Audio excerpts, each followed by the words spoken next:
I'm not teaching, I'm publicly learning. But hi, welcome to Learning for the Live in UK test part 285. The national anthem, that is on the page 109.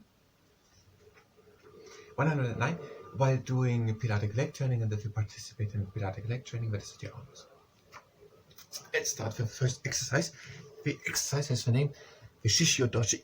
So we're bringing one leg out with a flexed foot, we're tipping the floor, and we're going up, and again down and tipping again onto the floor. National anthem. The national anthem of the UK is God Save the King. It is played at important national occasions and at events attended by the King or the royal family. The first verse is God save our gracious King, long live our noble King, God save the King. Send him victorious, happy and glorious, long to reign over us, God save the King.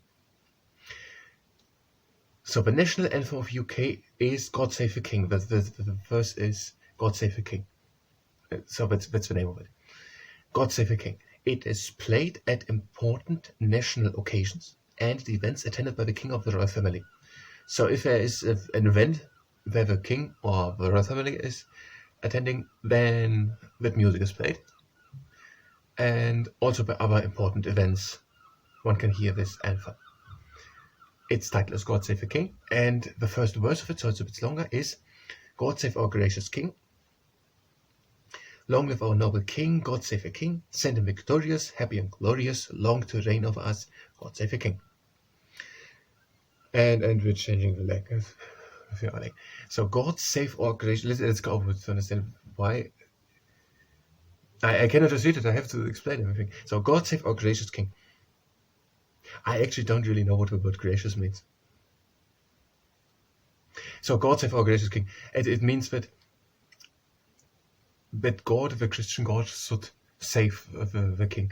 That he's secure basically means that I don't know if it has something to do with the entrance into heaven and the afterlife. I don't know it, but it means that the God should secure the King, basically. So the people are singing that God should secure the King, that no harm happens to the King. And long live our noble King, that means that the King should live long, and also that he's noble. And again, God save the King. And send him victorious, happy and glorious, long to reign over us. That belongs together. That's one sentence. So send him. God should make the next exercise. The leg out of the flexed foot and bringing it in.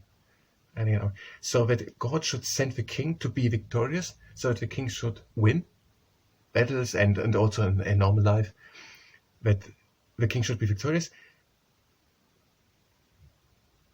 and that there's a happy reigning and a glorious reigning, so that it is a great reigning, a glorious, which people like to talk over, but nothing happens to be ashamed of, and long to reign over us, that the King for a long time rules in the United Kingdom.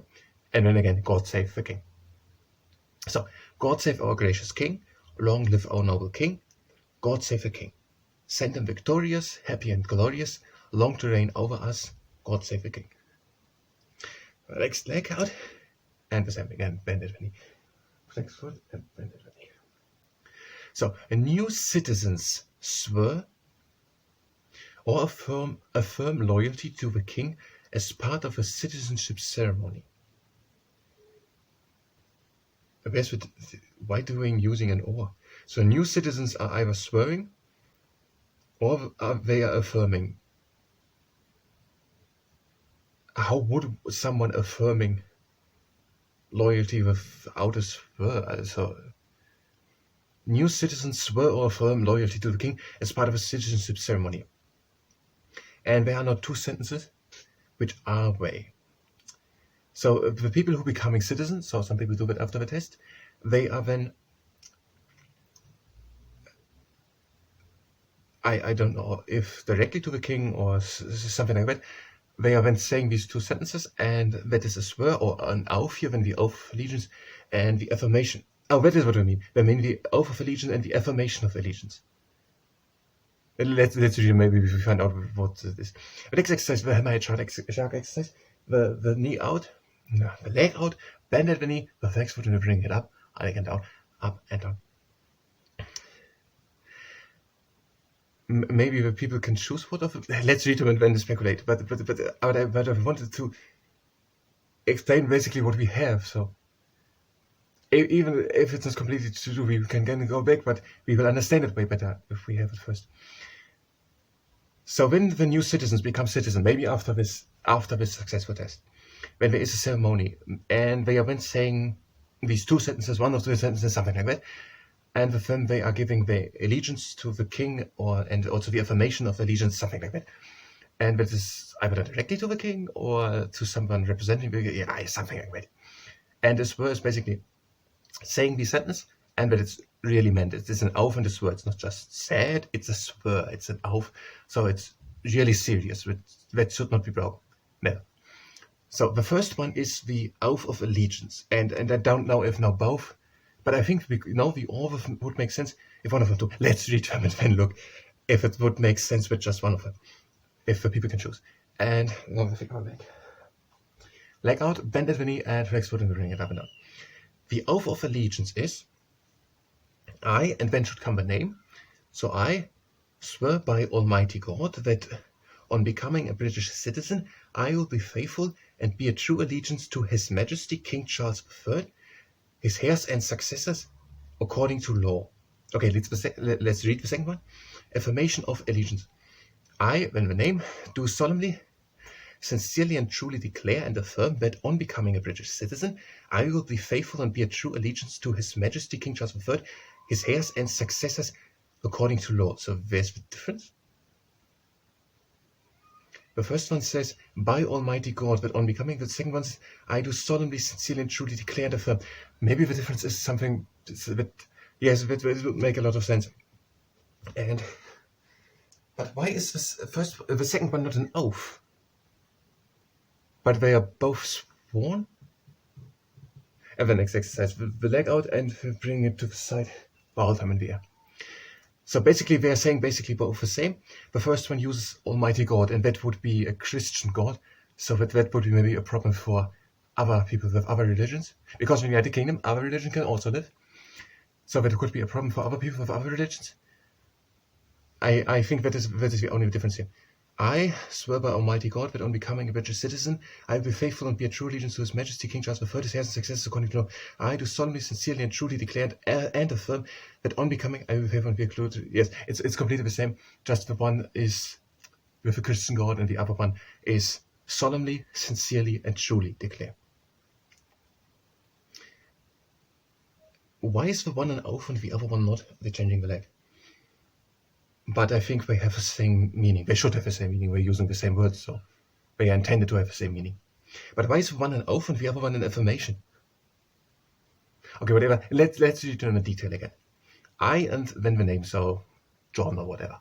I, John or Jane. I, Jane, swear by Almighty God. That means that the person, so Jane or John, swears now. So swearing, they mean it really. That by the Almighty God, so something very meaningful for many Christians, that on becoming a British citizen, that as soon as they're becoming British citizens, they will be faithful and bear true allegiance to His Majesty, so that they always will be faithful to the King and in the King, and that they have always the allegiance, they bear the allegiance to the King always. Are we swearing? And that is King Charles III, and also his heirs and successors, according to law. And I think the according to law refers to the heirs and successors. The next exercise, we're bringing one leg out, we're pointing on the ground, we're going to the outside and pointing again on the ground. So if a person swears, so really meaningful, says, and by God are they doing that? That as soon as they are citizens, British citizens, they will be faithful and in true allegiance be to the King Charles III, and also his heirs, which would be Prince William, and the following successors. And the other one says, I, and then the name John and Jane, do solemnly, sincerely and truly declare and affirm that on becoming British, so the same, just not by God, but that it is solemnly. I don't completely know what solemnly means, but it means really, basically, and sincerely is also means really just a bit more harder. So really and also truly, so really truly declare, so that they're saying it, I declare that now, and affirming, so they're saying, yes, that is the case. So it means basically, instead of saying by God, something very, very the highest meaningful for many Christians, they're saying by everything I can, solemnly, sincerely, truly declaring and also affirming that they're going to be, as soon as we are, which is changing the leg. Had we changed the leg? It's just I don't know. As soon as we're British citizens, that we will be faithful, so always do basically what the king says or something of it, and be in true allegiance to King Charles III and also his heirs and successors according to law. And now that is the national anthem, the oath of allegiance and the affirmation of allegiance, and one of them too has to be said. Now we're going to do, I can't read the book now, but let's do a 4-minute plank. We're going to start now. Okay, now we're going to need something to talk about. Last time we talked about the 6 wives of Henry VIII. We could do it, but let's look if we can do the inventions. And when you have maybe time for the 6 wives of King Henry VIII. So the inventions we had first, that was the television, that was developed during the 1920s, which was JLB, John Logie Baird. And in 1932 was the first test from London to Glasgow broadcast. And when we had the radar, it was Watson Watt. And he had the idea to use radio signals for radar stations, and 1935 was the first successful test. And then there was once more upon Sir Bernard Lovell, who at Turtle Bank built a radio telescope, the largest of the time, and still in use at Turtle Bank in Cheshire. And who would be the next one? The next one would be Alan Turing. He built the Turing machine in the 1930s. And when we had the jet engine also in the 1930s. And the Concorde, 1969, started the use. And up to 2003, that was done by France and Britain.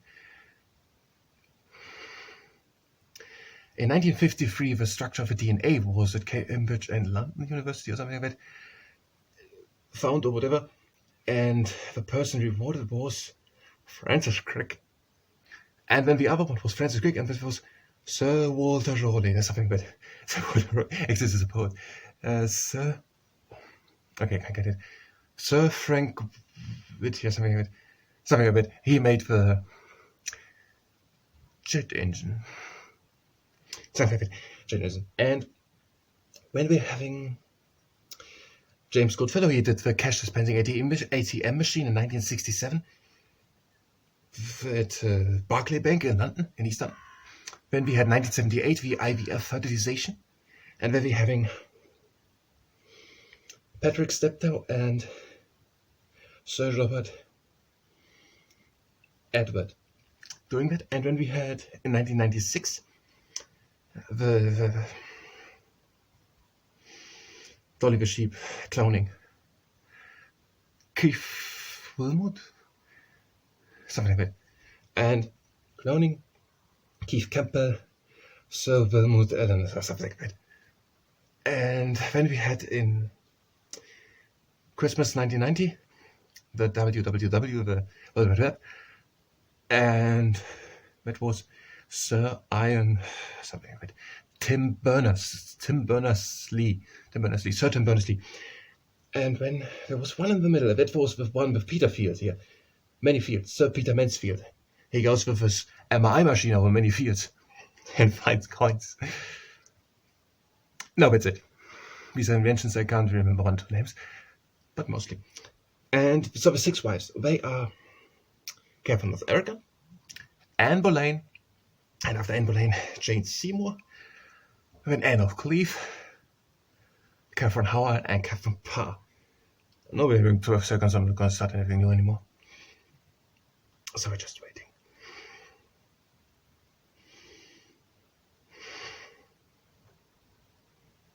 And we another 4 minutes.